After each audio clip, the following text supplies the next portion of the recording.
Hello everyone, it's Steve with Aptera Owners Club.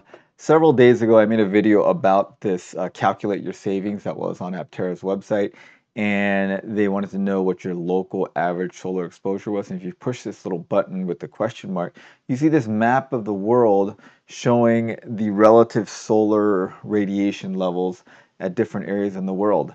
And when I looked at this, it was really odd because across the Tropic of Cancer and the Tropic of Capricorn, there's a kind of a band across the planet where solar radiation is pretty high, except for this region in central China.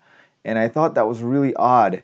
And I couldn't get over why you would have this kind of band of really high solar radiation denoted by the dark red here. And this is from a website called Global Solar Atlas. Pretty fun to look at. They give you all kinds of information if you click around in here. But you see, there is this area in central China that is got the same amount of solar radiation as like Nordic countries like Norway and Sweden and like far northern Scotland. So I was like, why is this the case? And I couldn't figure it out. So a lot of you guys were saying that it was pollution, and I was wondering if that was the case. So I looked up some stuff. Here's from a website called Statista, and it looking at average sunshine hours in major cities in China. And you can see like some of these cities like Lhasa and Kunming have like over 3,200 sunshine hours in a year. And at the very bottom, there's Chengdu and Chongqing. I'm probably butchering these names. I don't know how to really pronounce them, but they have like 1,300 and 1,000 annual average solar hours. These are the two large cities in this blue area. If you zoom in here, you can see Chengdu is here and Chongqing is here. And if you look at this geographic feature, there is a basin here. It's a flat basin, and it's surrounded by mountains to the west and north, and a few mountains to kind of the southeast as well. But there's this kind of large flat plain, and this is where there's very little solar radiation and very few solar hours. If you look at, here's another website going through the average solar hours, and you'll see down here in Sichuan province, Chengdu is 1,100. So they're saying 1,100. This website said 1,300. So what in whatever case, it's very few hours. If you look at sunshine hours in America, they range from, Denver is pretty sunny, 3,100.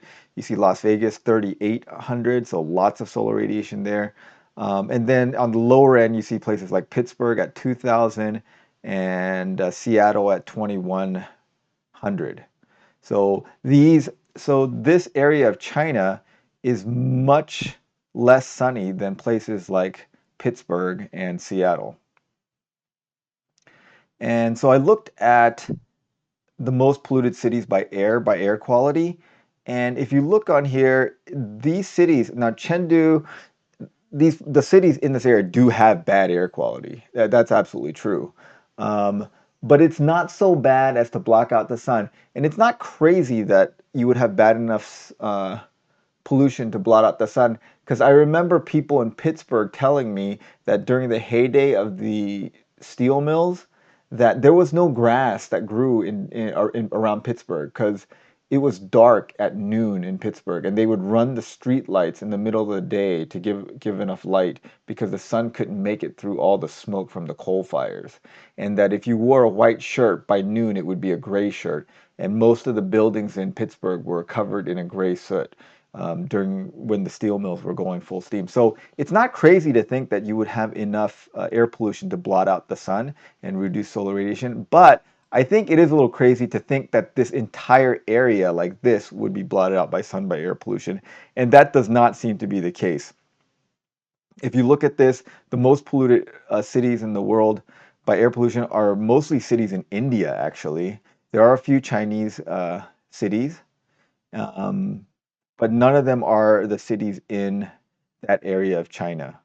So that area is not the most polluted city. And if you go look at this, in India, which is quite polluted, their solar radiation is not is still much more. And so why is this? This is an area of China called the Sichuan Basin, and there's an temperature inversion layer caused by the geography of the area, that there's a basin surrounded by mountains, and it experiences a lot of fog and smog. So smog is from the thing, but even before there was smog, there was lots of fog. And there's an old saying in China that Sichuan dogs bark when they see the sun, because that's how cloudy and overcast of a place this is. They rarely see the sun in this area. And that was way before industrial pollution started. So that is the end of the mystery of why this area has such low solar radiation. It's just because of the geography of this area makes this area overcast and foggy for most of the year, and it has basically half the amount of sunny days of Pittsburgh or Seattle. Anyway, I thought that was quite interesting because I was very confused about this, because this pattern just made no sense to me. And then a lot of you guys said in the comments that it was pollution, which initially made sense to me, but when I investigated, that turns out that it's probably a contributing factor, but it is definitely not the major factor, because much more pollution happens in India, and they still get relatively good solar radiation, and an area this large would not be blotted out by the sun by smoke. And it's just, and there's historical data to show that this area was cloudy and foggy well before it became industrialized. Okay, well, hopefully that little tidbit was interesting for you guys. So probably if you live in this area, Aptera is not, a solar powered vehicle may not be the best thing for you in terms of return on investment. Um, but I just thought it was an interesting factor, and I thought I would share it with you guys.